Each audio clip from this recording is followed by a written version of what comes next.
With all the different types of real estate investing financing out there, it can get a little confusing. There's private money, there's hard money, there's conventional loans, there's commercial loans, there's VA, there's FHA, there's USDA. Yeah, I used to think that the USDA just inspected meat also, but it turns out they actually lend money on real estate transactions in certain situations. And that's the key, understanding the different types of financing, the different financing options, and how to best marry those up with the different types of real estate deals.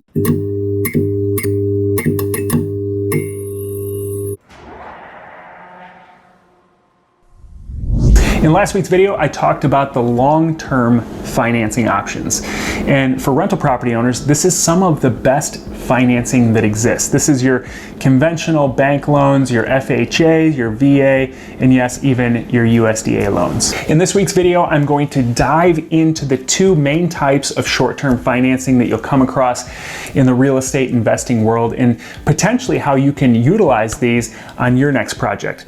I'm also going to share a warning about a third type of short-term financing that tries to rear its ugly head in this category and how you can avoid this type of financing. And I just got a text. Do you have a commercial loan person? Such timing. Before I dive into the two different types of short-term financing, it's important to understand when to use this type of financing. If you're a rental property owner, for example, you don't want to take out short-term financing if it's going to turn into long-term financing. This serves a very specific purpose, and that purpose is really around renovation. It's around construction. These loans are typically very high interest. The terms are not super favorable for the long term, but they allow you to get projects done that the bank is never going to finance. The first type of financing that is in this category of short-term financing is hard money. So if you go to Google right now and you Google the term hard money, you'll probably have about 1 million hard money lenders pop up around you. And the reason for this is because unlike a bank typically is going to lend loans that are regulated. They're regulated by these two behemoth companies called Fannie Mae and Freddie Mac typically. And Fannie and Freddie, they set the terms, they set the standards for these loans. So you'll see very similar terms bank to bank to bank. But when it comes to hard money, anyone can say that they're a hard money lender. If you have a pot of money sitting there, you can lend it as a hard money lender. And so it makes it sort of the Wild West when it comes to hard money loans. There's not a set regulation. So everyone's going to have different terms and different standards. That being said, even within the hard money lending industry, there's a set of ballpark standard terms that you're most likely going to come across. So here's a breakdown of the types of terms that you're going to see and when it makes sense to use one of these loans. So first off, the thing that everyone asks about is what is the interest rate, right?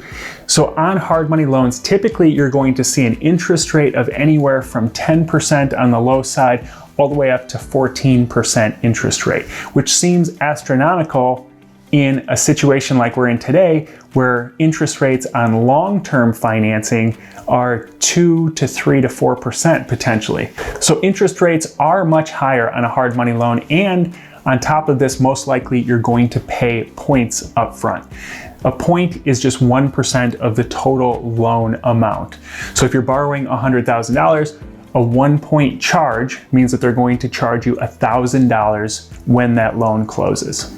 Typically, you'll see a 1 to 4 point fee on a typical hard money loan, but they can be all over the place. On top of this, you're also probably going to have a few smaller closing costs relating to the loan, like the appraisal or some sort of document fee that they're going to charge you. If you've never rehabbed a house before and this is your first time hearing about hard money, you're probably thinking, man, that is super expensive money. And it definitely can be, and that is why you only want to use this type of financing in very specific situations for specific types of deals. And the two types of deals that fall into that category, in my opinion, are a really great flip deal and then also a BRRRR deal, a property that you're going to buy, renovate, rent, and then refinance, and then repeat over and over again. In these type of situations, the bank is never going to lend you a 30-year loan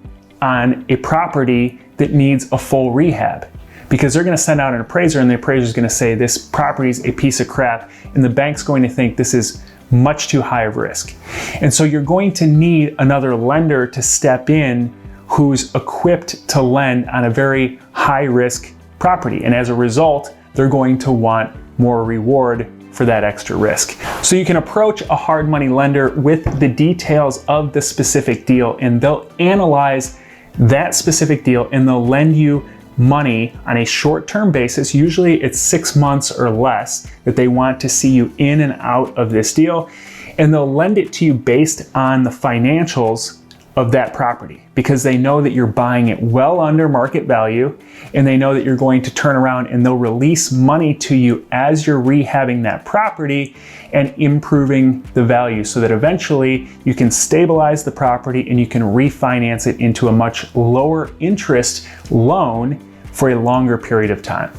If you don't want to use a hard money loan, however, the second option for you in the short-term lending category, and this can a lot of times be a friendlier option when it comes to costs, is a private loan. Private loans are exactly as it sounds. It's just a private loan with somebody typically that you already know. So in a lot of cases, this is a friend with a retirement account that they've self-directed and they want to lend on your real estate investing project, or it's an uncle, or it's a grandmother, or anyone that you know that wants to lend out their money to you rather than investing it in some more mainstream investment. Because your aunt or grandma probably doesn't have a whole lot of overhead that goes with their private lending business like a hard money lender would, a lot of times it's going to be cheaper money. So they're still probably going to want a good return that's better than what they could get if they invested it in an index fund, because they feel like they're taking on more risk in your real estate deal. But at the same time, they're not probably going to need as many points, because the points go to pay for all the administrative expenses in a lot of cases. So again, private loans can be all over the place when it comes to terms, but typically what you're going to see when it comes to interest rate is about an 8 to 12% fixed interest rate. And a lot of times what the lender is going to do is say, I've got $100,000 that I've saved up. I'm just going to give you a loan for $100,000 on a particular property or for a specific time frame, like over the next year, for you to use in properties, and it's at a fixed interest rate that they know is better than the average interest rate that they're going to get over time in a similar type of investment somewhere else. And they're really happy with that. And as an investor, it gives you the flexibility to use that money on particular projects and be able to move that money into new projects as you see fit. So the flexibility and the ease of use of this money can be really appealing, but the downside is that there's a limited quantity in a lot of cases. You only have so many grandmas and so many aunts that are willing to lend you the money. In terms of money, we have no money. And again, this type of money should specifically be used on short-term projects. It can be very alluring to use this and just keep this money for the long term, because it's so easy to use and you don't have to deal with a bank and provide all the documentation to the bank. But when you're talking about 8 to 12% money, as opposed to the 2 to 4% money you can get from a bank for a 30-year loan on a rental property, it's much, much more cost effective to go through the process of getting the long-term loan, if you can, for a long-term rental. The last type of financing that a lot of times falls into the short-term financing category is what's a lot of times known as corporate credit.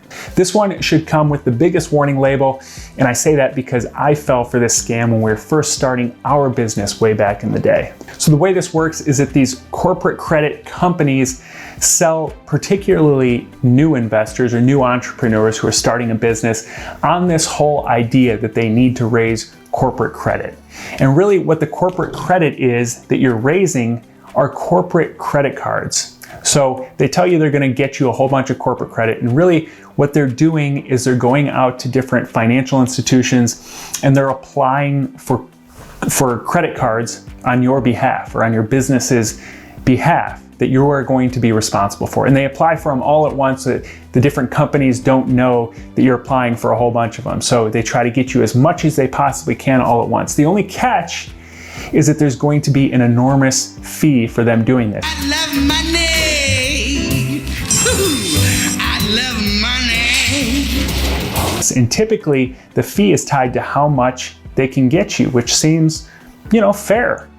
But the way you're going to pay for it, because in a lot of situations, brand new entrepreneurs don't have money. That's why you're raising corporate credit in the first place, right?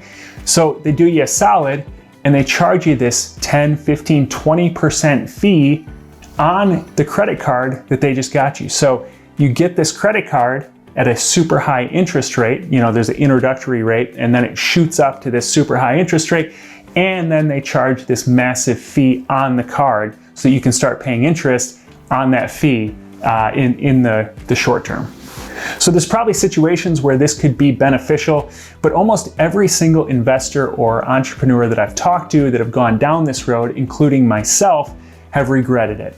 So my recommendation overall is that short-term financing can serve a purpose, but overall it's going to be a more risky option. So if there's the ability to use longer-term financing or use cash, then do it.